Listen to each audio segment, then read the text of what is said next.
দিনটি ছিল শনিবারের দুপুর গড়িয়ে প্রায় 2টো। আমরা 5 জন রওনা দিয়েছি ভ্রমণে। গন্তব্য ছিল চট্টগ্রামের সীতাকুণ্ড সমুদ্র সৈকত। নাম হলো গলিয়াখালী সমুদ্র সৈকত। 4 সিটের একটি নোহা ভাড়া নিয়েছি। যেতে যেতে কত সারি সারি গাড়ি, লিংক রোড, পাহাড়ের সৌন্দর্য, দুই পাশে গাছের সারি, ফুলের সাজানো বাগান, মুগ্ধকর।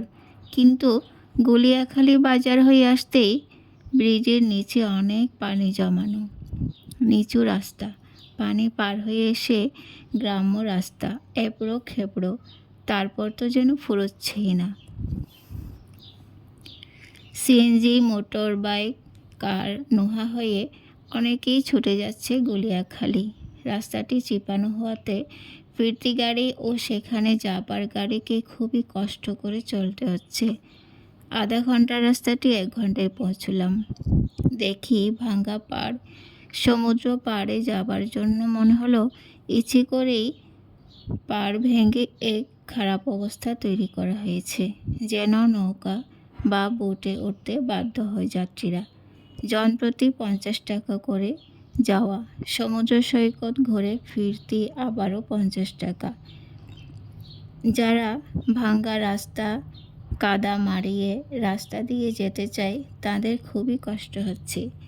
এই কথা বোটের লোক চিৎকার করেই বলছে, সতর্ক করছে সবাইকে, আপনারা রিস্ক নেবেন না, নৌকায় উঠুন, একটু পানি কাদা লাগতে দিব না। আমরা কাপা কাপা কদম ফেলে ঢালু সিমেন্টের বেশ নিচু ভেজানো পথটি নেমে যেতে লাগলাম। ভয় হচ্ছিল কখন পিছলে পড়ে যাব। কোনো রকম বোটে পৌঁছি। তারপর ভটভট ইঞ্জিনের শব্দে কান ঝালাপালা। কিন্তু চারিদিক জলরাশি ও দূরে কেওড়া বনের ছবি। মাঝে মাঝে জলের ভেতরে গাছের গুঁড়ি, তাজা গাছের কচি পাতা। মুগ্ধ নেত্রে চেয়ে রই। সাদা মেঘের সারি, সাদা সাদা বগা বসে আছে বিলে। 15 মিনিট পরে নৌকা হাতে নামতে হলো। তারা একটা সিঁড়ি দিল, নামতে কষ্ট হয়নি। পরে কাদায় পিছলানোর ভয় বুকে চেপে ধরেই সমুদ্র পাড়ের দিকে হাঁটতে থাকি। সবুজ গালিচা যেন, চারিদিক অসংখ্য সব গর্তের ভেতর পানি, আর গর্তের পাশে পাশেই সব সবুজের আচ্ছাদনের ঘাস মাটি। ভিজা বলেই বসা যাবে না, প্রচুর পানি। প্রকৃতি খুবই সুন্দর। আমরা গরম গরম রং চা এবং গরম পেঁয়াজও খাই।